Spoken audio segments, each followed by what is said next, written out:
Olá, graça e paz. Vamos a mais uma leitura da Palavra de Deus em ordem cronológica. 1 Samuel, capítulo 13, até o versículo 14.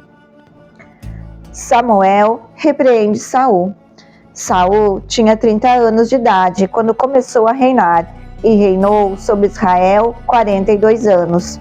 Saul escolheu 3.000 homens de Israel, 2.000 ficaram com ele em Miquimás e nos montes de Betel, e 1.000 ficaram com Jonatas em Gibeá de Benjamim. O restante dos homens ele mandou de volta para suas tendas. Jonatas atacou os destacamentos dos filisteus em Gibeá, e os filisteus foram informados disso. Então Saul mandou tocar a trombeta por todo o país, dizendo: que os hebreus fiquem sabendo disto. E todo Israel ouviu a notícia de que Saul tinha atacado o destacamento dos filisteus, atraindo o ódio dos filisteus sobre Israel. Então todos os homens foram convocados para se unirem a Saul em Gilgal. Os filisteus reuniram-se para lutar contra Israel, com 3.000 carros de guerra, 6.000 condutores de carros e tantos soldados quanto a areia da praia. Eles foram a Miquimás, a leste de Bet-Aven, e lá acamparam. Quando os soldados de Israel viram que a situação era difícil e que seu exército estava sendo muito pressionado, esconderam-se em cavernas e buracos, entre as rochas e em poços e cisternas. Alguns hebreus até atravessaram o Jordão para chegar à terra de Gade e de Gileade. Saul ficou em Gilgal, e os soldados que estavam com ele tremiam de medo.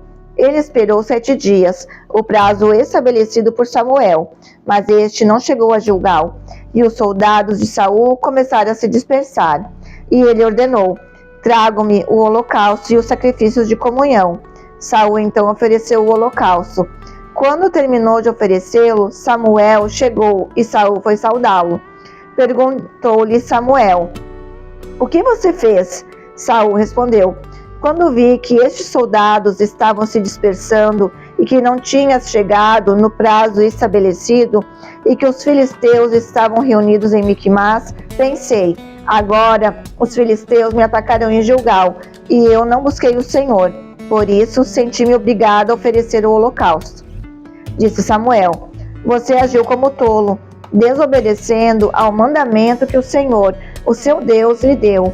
Se você tivesse obedecido, ele teria estabelecido para sempre o seu reinado sobre Israel. Mas agora o seu reinado não permanecerá. O Senhor procurou um homem segundo o seu coração e o designou líder de seu povo, pois você não obedeceu ao mandamento do Senhor. Então Samuel partiu de Gilgal e foi a Gibeá de Benjamim, e Saul contou os soldados que estavam com ele. Eram cerca de 600. A desvantagem militar de Israel. Saul e seu filho Jonatas, acompanhados de seus soldados, ficaram em Gibeá de Benjamim, enquanto os filisteus estavam acampados em Miquimás. Uma tropa de ataque saiu do acampamento filisteu em 3 divisões.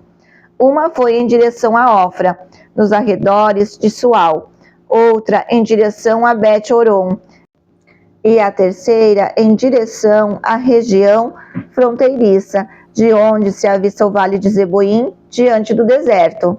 Naquela época não havia nem mesmo um único ferreiro em toda a terra de Israel, pois os filisteus não queriam que os hebreus fizessem espadas e lanças. Assim, eles tinham que ir aos filisteus para afiar seus arados, enxadas, machados e foices.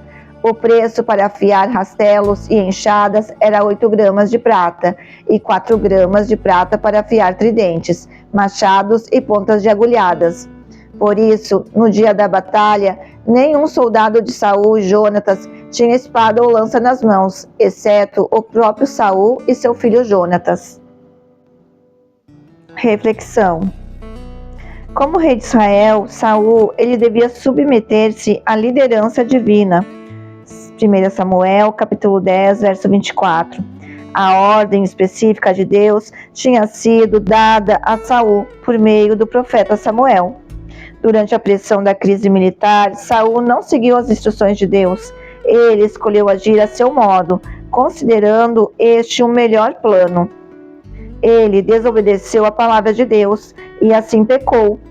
Saul também não ofereceu liderança espiritual ao seu exército. E também não depositou sua confiança no Senhor. Quantos de nós não esperamos a vontade de Deus sobre as nossas vidas? Queremos fazer do nosso jeitinho brasileiro. Queremos dar uma ajudinha a Deus, um empurrão. E devemos claramente ouvir, obedecer à voz do Senhor. Não queremos fazer do nosso jeito, mas pedir a vontade do Pai, que a vontade dele venha a ser estabelecida sobre as nossas vidas. Senhor Jesus, eu venho, Pai, diante de Ti, Senhor, neste momento, colocar, Senhor amado, a vida de cada um que está ouvindo, Senhor, a Tua palavra. Pai, perdoa, Senhor, as nossas falhas, Senhor. Muitas vezes, Senhor, somos como Saul, que queremos fazer as coisas do nosso jeito e esquecemos de ouvir a Tua voz, Pai.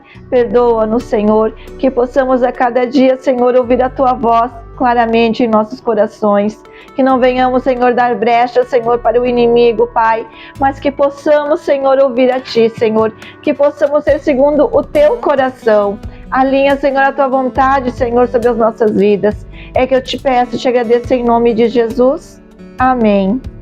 Finalizamos mais uma leitura da Palavra de Deus em ordem cronológica. Deus abençoe e até a próxima. Audiobook Surpreendidos pelo Reino.